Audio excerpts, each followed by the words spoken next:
on this computer. Good afternoon, producer Susan. How are you doing today? I'm doing well. How are you, Jersey Joe? I'm just doing fine, thank you. Wonderful weather here. Did you get any of that snow?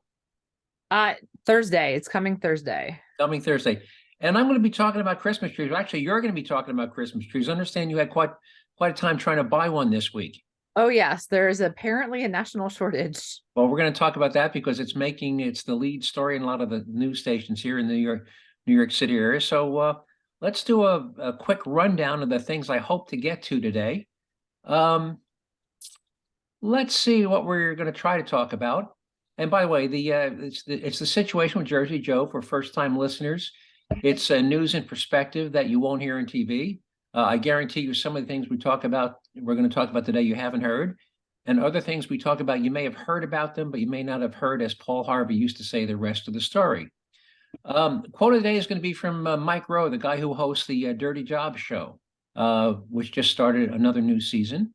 And we're going to talk, and it's why work ethic is more important than natural ability. In today's Science Minute, we'll talk about the winter solstice. So you know anybody who has a degree in earth science who might not know anything about the winter solstice? I do know somebody who has a degree in earth and mineral sciences. Maybe we can get them to come on this podcast with us and talk about that. We will talk very quickly about the Christmas tree shortage. And we're going to talk about mushrooms. We're going to talk about mushrooms that glow in the dark and where the mushroom capital of the world is. We're going to talk about the $450 contribution you made to the Teamsters pension fund last week. Did you get your thank you card from the Teamsters? I did not. I'm still waiting. All right, and so am I, but hopefully it'll come sometime this week. And we'll talk about why everybody listening made that $450 contribution and why you should be checking your mailbox for your thank you card. A big topic. We're going to talk about why the Social Security system is heading towards bankruptcy and why delaying the fix will make it even more expensive to save. And if we have time, we'll talk about what it cost about 6 miles of low-speed railroad track in Boston and how that would relate to a national high-speed rail network. And our taxpayer relief shot comes from Las Vegas, where a woman shoots and kills a thug with his own gun. Does that sound like it's interesting? Sounds like you have a lot to fit in a short time. Right. Well, let's see how much we can get in. Anyway, quote of the day. And here's Mike Rowe's quote. Work ethic is important because unlike intelligence, athleticism, charisma, or any other natural attribute, it is a choice. Now, let me put this in perspective. A person can have great natural ability. Let's like a gymnast. Let's say you're a third grader and you display amazing gymnastic talent. As you're 8 years old and man, you had this incredible, or you're a 10-year-old figure skater. So you've been graced by God with this, natural talent. But unless you have the work ethic to practice 8 hours a day, 6 days a week for 4 or 5 years, you will never be an Olympic medal winner. So it's the work ethic, the hard work. The same thing with intelligence. I know several people who have a genius IQ, but they are lazy and don't apply that intelligence to any productive use. And they just kind of just loaf through life. So you can be a genius. You can have great athletic ability, but unless you're willing to to make the choice of hard work, it's not going to amount to anything. So again, as Mike Rowe points out, regardless of what you do, whether you are a welder, a carpenter, an Olympic figure skater, what should be admired is work ethic, because natural ability is not a choice. Work ethic is a choice, and I think that's very important. Any thoughts on work ethic being a choice? I think that it is a choice, and I do agree with Mike Rowe, and I love his show. Mm-hmm. And again, I'm not trying to denigrate people who are born with in abilities, but without the ethic to go along. And again, you don't have to have these great. I mean, I know guys who are just genius welders. They weren't born knowing how to weld, but they practice at it. They worked at perfecting their craft. And I have to admire guys and women who just really work really hard at becoming, the best at what they do. In fact, I go back to Martin Luther King in his famous speech. If you're a street sweeper, you should endeavor to become the best street sweeper, there ever was. Anyway, given our limited amount of time, well, we could probably talk about that for 20 minutes, but let's move on to the winter solstice. So you think you can find that person who's majored in earth science? You think you can get her on the podcast with us? Yeah, I think I can do that. Yeah, the winter solstice is coming up in about a week or so. You know what day? Well, first of all, what is the winter solstice? It is well, it's actually when we are tilted as far away from the sun as possible, which makes it the shortest day of the year. As you've been noticing, the sun has been setting earlier and earlier. Our sun is setting around 4:30. Mhm. But the good news is as of after the winter solstice, which is the December 21st, it's always December 21st, it'll start to get a minute later each day. Right. So next week, depending when you're listening to this, but this is going to be posted on the 14th. So on the 21st, the winter solstice occurs. It'll be the shortest day of the year when we have the least amount of daylight. And the day after that, we start to gain about a minute to a minute and a half a day. Now, here's a quick question. What is the next solar event that follows the winter solstice? It is the spring It's a Greek word. I'm trying to think of the word for spring. I know autumnal is fall. I'm trying to think of the spring. What is the spring word? It Vernal. The vernal. Thank you. Vernal equinox. And what happens on the vernal equinox? That is when the daylight is equal. We are equally tilted from the sun. So we have 12 hours of daylight and 12 hours of darkness. Right. So again, there's actually also the start of spring. Right. So we've got the winter solstice occurs next week, shortest day of the year. The vernal equinox occurs, I believe, in April, if I'm not mistaken. And that's when. No, it's in March. It's March 21st, I believe. Okay, March 20, all right. In March, so we have equal amounts of daylight and night. And then we have and then the days get the summer solstice. Summer solstice, where we have the longest day of the year. Then the autumnal equinox, which is when, again, that we get the same amount of daylight and nighttime. And then we're back to the equinox. Now, let's talk about the Christmas tree shortage. Now, I've been turning on the local news here. I get the New York City news stations, and they're talking about the scarcity of Christmas trees. And they're saying that prices in the New York City area are north of $20 per foot. So if you want to buy a 5-foot tree, it's $100. And as they get bigger, the prices go, $22, $24, $25 a foot. Now, so I understand out where you live. You probably live within a couple of miles of tree farms. I mean, there's deer in your backyard, right? So you're not too far. There's probably deer in my backyard right as we speak. Right. Yes, I live in the Christmas tree capital of the world. Christmas trees right outside my door. And there is a shortage of Christmas trees. Now, we don't go and cut our own. We do get the pre-cut ones that are cut that day. But the places that we have frequent each Christmas, they have already sold out for the season. Oh my God. And there you are. You're smack in the middle of the Christmas tree capital of the world, and the Christmas tree lots are empty. They are closed because the trees that are ready to be harvested have already been harvested.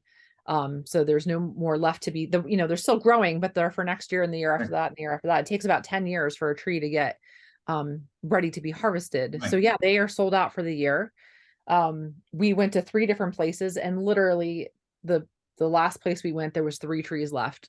So we got what we got. So not even my first pick of tree. I like the firs, the Fraser firs or the Douglas firs, and I ended up with it's the orange tree. I forget what they're called. The ones that smell like citrus. It's still a beautiful tree, but I did pay a lot more. I paid twice as much money this year as I have in previous years. So, it may be too little too late, but for those of you who are listening to this this week, and haven't yet bought a Christmas tree and want a live tree, you better hustle, because you're probably going to have a hard time finding one. And when you do find one, it's going to cost you a bunch of money. It's probably going to be a Charlie Brown tree too. Charlie Brown tree.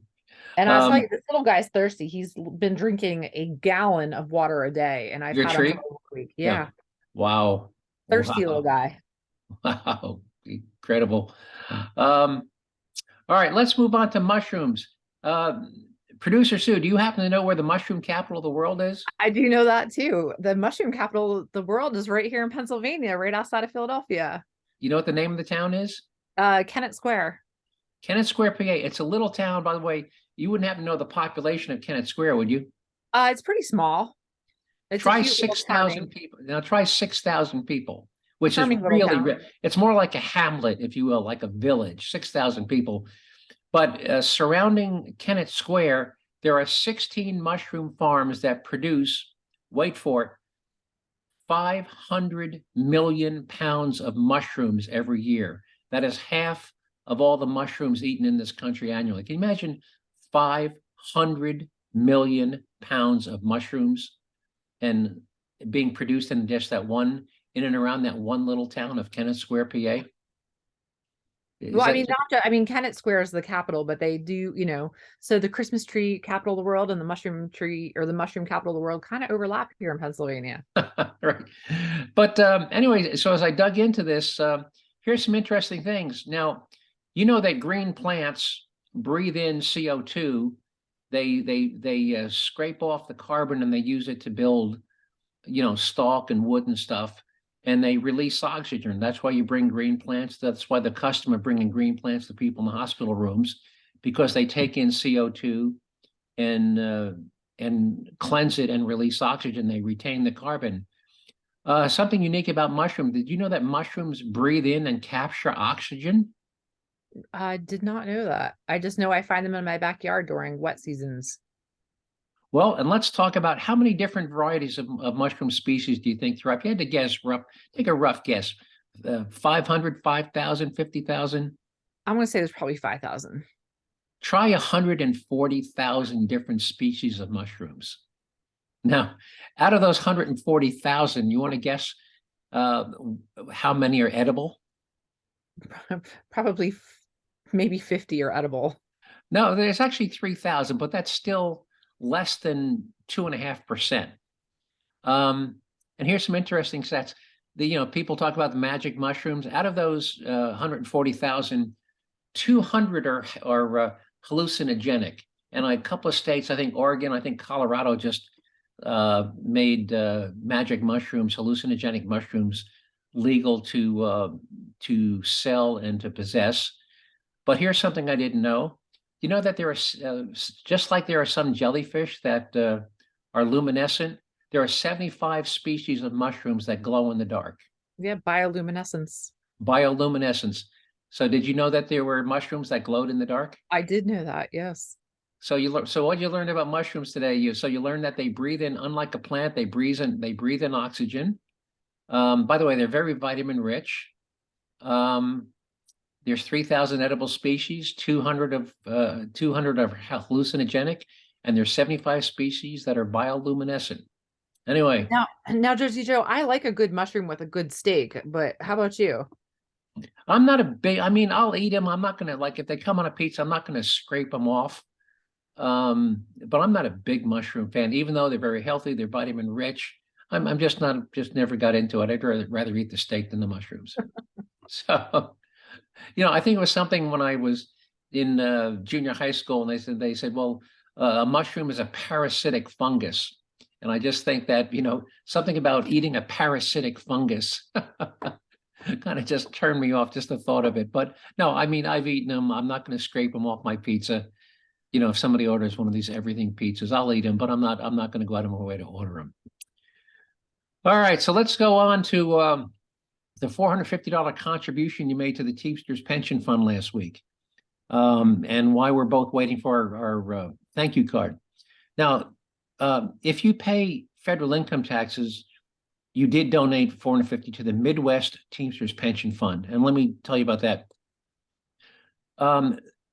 The Teamsters have several different regional funds, and the Midwest Pension Fund was heading towards bankruptcy. They were paying out far more than they were taking in, because the membership in the Teamsters Union has shrank over the years, And it was kind of like a Ponzi scheme that they were depending upon contributions from current members to support all of the retired members. And of course, with medical advancements, the retired members were living longer than anybody ever anticipated. So the fund was on the road to bankruptcy. Now, the US many, many years ago created something called the Pension Benefit Guaranty Corp, the PBGC. And every company that has a defined benefit pension plan is just like when you put money, you see your savings account FDIC insured. Well, your bank has to put some money, a couple of cents on the dollar into the FDIC insurance program. So if your bank went belly up, if your bank failed, the FDIC insures your deposits up to $250,000. Well, that was the same concept with the PBGC, that every pension fund was required every year to contribute a certain small percentage of their assets to the PBGC. And as pension funds would fail, the PBGC would step in, they would take over the fund, and they would handle, payments to retirees if and when those pension plans failed. So why did Biden feel the need to step in and contribute, make a direct grant of $36 billion to the Midwest Teamsters Pension Fund? And I'll get to why he did it as soon as I tell you how I came up with the amount. I came up with a $450 contribution this way. There's approximately 140 million income tax returns filed in this country every year, but almost half of them are not net taxpayers. They file to get a refund or get 100% of their money back, or they file just because they have to file even though they owe no taxes. So out of those 140 million filed tax returns, only 80 million are net taxpayers. Well, if you divide $36 billion, which is how much he literally gave, no strings attached, it's not a loan, it's a grant to the Teamsters Pension Fund. You divide 36 billion by 80 million taxpaying household, that comes out to $450 per taxpaying household. Now, he could have just said, well, too bad, but we've got the PBGC. If it goes bankrupt, they'll take care of it. Well, the reason he decided to do this is that once the PBGC takes over a failed pension fund, they do have limits. And their limit is that they will only pay $1,300 per month per beneficiary. And in the case of the Teamsters, many of the Teamsters either currently retired or about to retire, their benefit would exceed the $1,300 amount that the PBGC guarantees. So he decided to skip that and say, we're not going to let you fail. We're going to give you 36 billion of taxpayer dollars directly into the fund. And he did that. That was part of that money came out of the 1.9 trillion American Rescue Plan Act that was passed last year. It's basically kind of a slush fund, $1.9 trillion slush fund. And I simply question the motivation. Why did we've had many failed pension funds over the years. No president has ever stepped in to save one in this manner. So I question why Biden felt it necessary to save this one particular union pension plan. My personal opinion, and this is subjective opinion, I think it was a vote buying effort, because the message he's sending was not just to this one pension fund. I believe it was a message to all union pension plans that if you keep Democrats, and if you're a member of a union, and if your pension plan fails, the Democrats will make sure you get the full amount promised. I mean, that's my belief, my opinion. I can't prove it, but I don't know what other motivation he would have for singling out a union pension plan other than to send a message to union members, keep Democrats in office and we'll make sure we take care of you. Can you think of any other reason he would have singled them out for this, to bypass the PBGC? I mean, I guess my question is, why hasn't anybody questioned his rationale for doing this? Well, they have, but unfortunately, you'll never see, what I call the mainstream media. Obviously, some of the conservative news networks like Fox and whatnot have, but I haven't seen a word about this on CBS, NBC. And by the way, in the morning, you may not believe this, but I actually start with ABC and after the first 30 minutes, I kick over to NBC, and after the next 30 minutes, I kick over to CBS. So I devote 90 minutes every morning watching the 3 network news shows, and not one of those 3 networks mention this. And I'm not even going to bother with CNN or MSNBC, because I guarantee you they did not mention that. So, will we ever know for sure? No. Do I think I know why he did it? Yes. I think it was to send a message to the unions that keep us in office and we'll take care of you. Anyway, so as long as we're talking about pensions, you ready to move on to Sure. Social Security, or you want to stay with the Teamsters? We can move on. All right. So, by the way, people said, "Oh, Social Security is going bankrupt because the government borrowed the money and never paid it back." Well, Susan, if you've got if you got some money around and you open a savings account or you invest it in a savings bond, did you invest the money or did the government borrow the money? It's a little bit of both. I invested the money to which they borrowed against. Right. But so what's happened? The Social Security trust fund over the year, when it was taking in more than it was paying out, they began to build a surplus. And the trustees said, well, we don't need this cash. We don't want to leave it lying around in a vault. So let's invest this surplus cash in interest-bearing U.S. Treasury bonds. And as of the end of last year, that trust fund had grown to $2.76 trillion. But unfortunately, and by the way, in that 2.76 trillion, those Treasury bonds it's invested in contributed 67 billion in earned interest into the fund last year. However, despite that earned interest, the program still paid out almost 60 billion more in benefits and administrative overhead costs than it took in, and therefore it had to dip into the principal of that trust fund to cover the difference. And at the rate it's going, the trustees are saying, hey, we're going to fully deplete that trust fund by 2033, because every month the shortfall is going to get bigger and bigger, and we're going to have to dip in and take more and more out of the trust fund.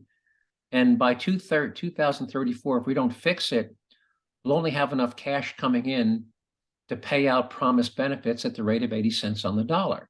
So why is the system going broke? Why is it taking in less cash than going out? Well, let's go back to history. 1935, when the Social Security Act became law, the average life expectancy in this country, you want to guess what the average life expectancy was? Back then, it was probably only 60 something. 66. So and the age to begin collecting benefits was 65.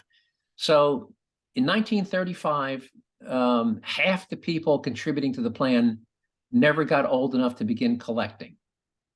You know what the average life expectancy is today? It's in the 70s. I want to say 77 now. 78 and a half. So the average age has grown by 12. The average life expectancy has grown by 12 and a half years. And yet today, the average age to be collecting full benefits has only grown by 1 year, from age 65 to 66. Now, by the way, if you were born after 1960, the age to begin collecting full benefits will jump by 1 year to 67, but that's still only a 2-year increase against a 12 and a half year increase in life expectancy. And let me tell you how that works out. In 1950, we had 16 and a half working contributors for every one beneficiary. Not bad, right? 16 and a half people contributing to pay the benefits of one person. But then along comes modern medicine, screws everything up. We cure people from cancer. We have heart transplant, kidney transplants, and people are living, longer and longer every year. So how do we fix it? Because if you don't do something, in 11 years, the program's going to go broke and people are only going to get 80 cents on the dollar. Now, there's a couple of ways you could fix it. One, you can say, okay, we're going to keep pushing back the age to collect full benefits from 67, maybe in a couple of years it goes to 68, 69. That would be wildly unpopular. But next year, if you did something very tiny, like, by the way, do you happen to know how much they take out of your, on a percentage basis, how much they take out of your paycheck for your contribution to Social Security? Uh, I don't know the percentage just for Social Security. I just know the overall percentage Well, it's for 7.5% from you and 7.5% from your employer. So it's 15% in total, right? So next year, if they said, we're going to goose that by 0.5%, instead of 7.5 from you and 7.5 from your employer, we're going to make it 8% from you and 8% from your employer. That, and oh, by the way, this thing about where you can retire at age 62. Now, if you elect to retire at 62, you don't get your full benefit, you get a reduced benefit, but it's still like 85% of the benefit. So if they did something next year, it'd have to be a little tiny correction, 0.5% more from you. And by the way, if you're taking home $1,000 a week, you know what 0.5% of $1,000 is? $10. $5, right? 0.5%. Yeah. 0.5% is fun. So it would be an extra $5 out of your $1,000 take home pay. You wouldn't even, it's the cost of a Starbucks coffee, almost nothing. And oh, by the way, instead of being able to retire at 62, let's bump that up to 63. And maybe a couple of years after that, we bump it up to 64. It'd be almost painless. And by the way, if we did that, that would just about negate the additional revenue from that additional 0.5% from you and 0.5% from employer, would make the plan break even from a cash flow, and they wouldn't have to dip into the trust fund. And why is that important? Well, remember, I said, you probably don't remember, but I quoted a number what the trust fund took in earned interest last year. It took in $67 billion in earned interest. Well, if you allow the trust fund to become depleted before you act, in addition to making up the $60 billion contribution shortfall, you now have to make up the $67 billion of lost interest. By doing the extra 0.5% next year, you would preserve the trust fund at its current 2.76, and you were to retain that $67.5 billion of earned interest. Now, if you wait 5 years, the 0.5% doesn't fix that anymore. It has to become it has to become 1.2%. If you wait 10 years, it has to become 1.8% from both you and your employer.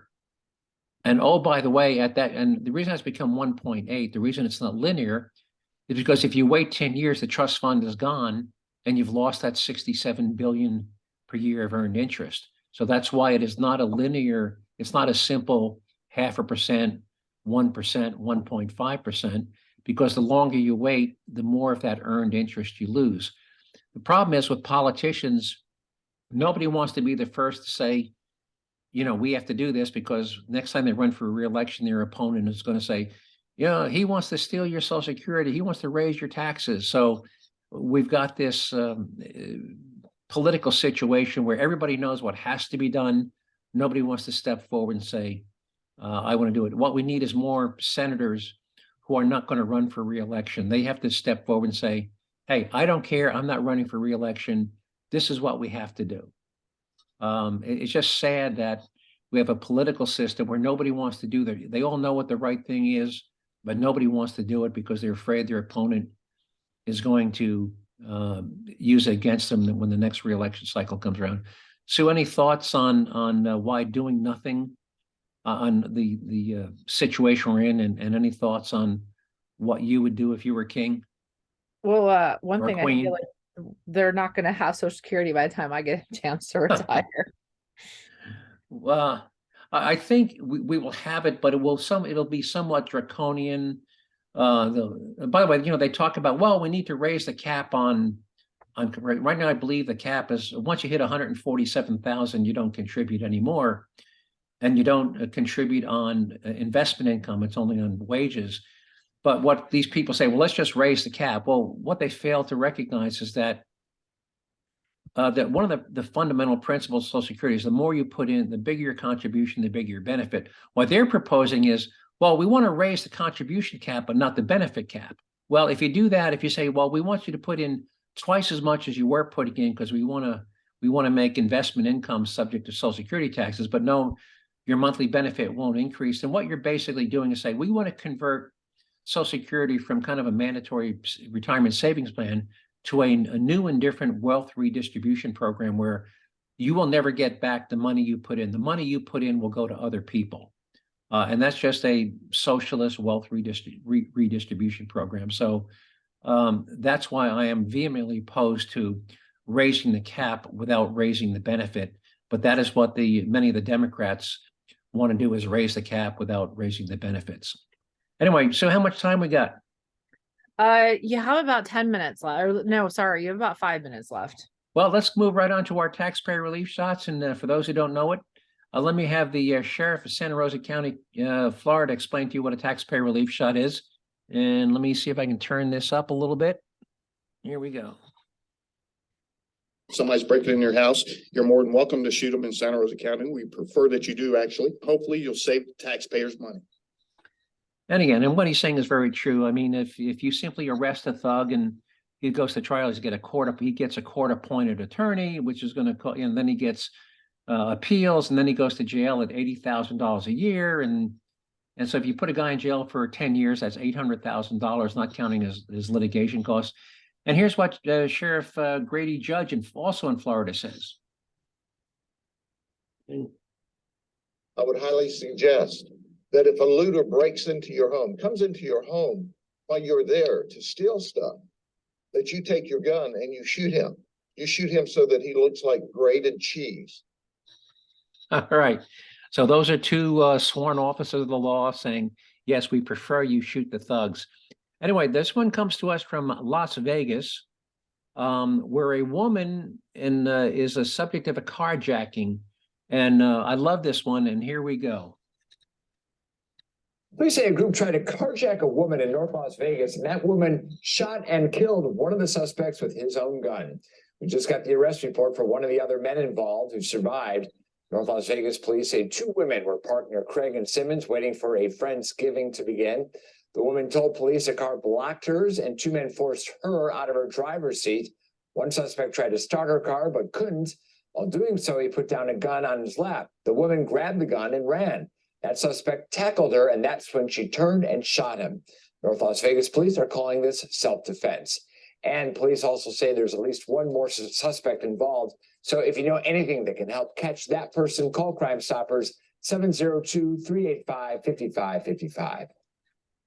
All right, so we got 2 things. Well, hang on, let me stop this guy here. So we got 2 things. As usual, his buddy, for first of all, the bad guy winds up DRT, and DRT stands for? Dead right there. Dead right there. Second thing, his buddy, as usual, when the first guy gets shot, what does his buddy do? Does he stay to help his buddy? Hell no. Runs like hell. Have we ever heard one of these where the buddy sticks around? Have we ever had just one? I don't believe so. All right. Now, let's talk about one other interesting thing. When he was sitting in the car trying to start it, if she had just grabbed the gun and shot him, do you think that would have been a legitimate use of force? I believe so, yes. Well, I think it would be questionable, because the argument could be made that if he's in the car, you're outside the car, you have the gun, that maybe your life really wasn't in danger. But she began running. I thought you said if she grabbed the gun from him. Well, it was in his lap. Yeah. The gun was in his lap.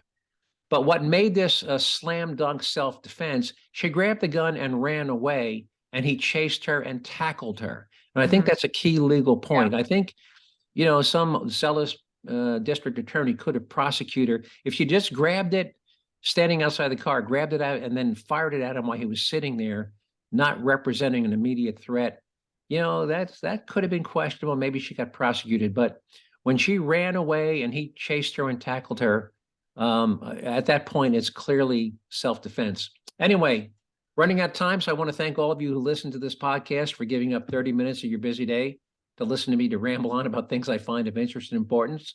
I hope you found those topics as interesting as I did, and if so, I hope you continue to listen. If you want to see some of the materials or story links you heard me talk about, you can find them on the Jerzee Joe website. Just remember, Jerzee is spelled J-E-R as in Roger, Z as in zebra, E-E, JerzeeJoe.com. If you want to email me with a comment or a question or a suggested show topic, as some of our listeners have, you can do that just by sending me an email to joe@JerzeeJoe.com. With that, I've got nothing else. Producer Sue, you have anything? Nope. All right. Well, then I'll talk to you next week. And thank Enjoy you the all. snow. All right. Well, you too. Bye-bye. Bye.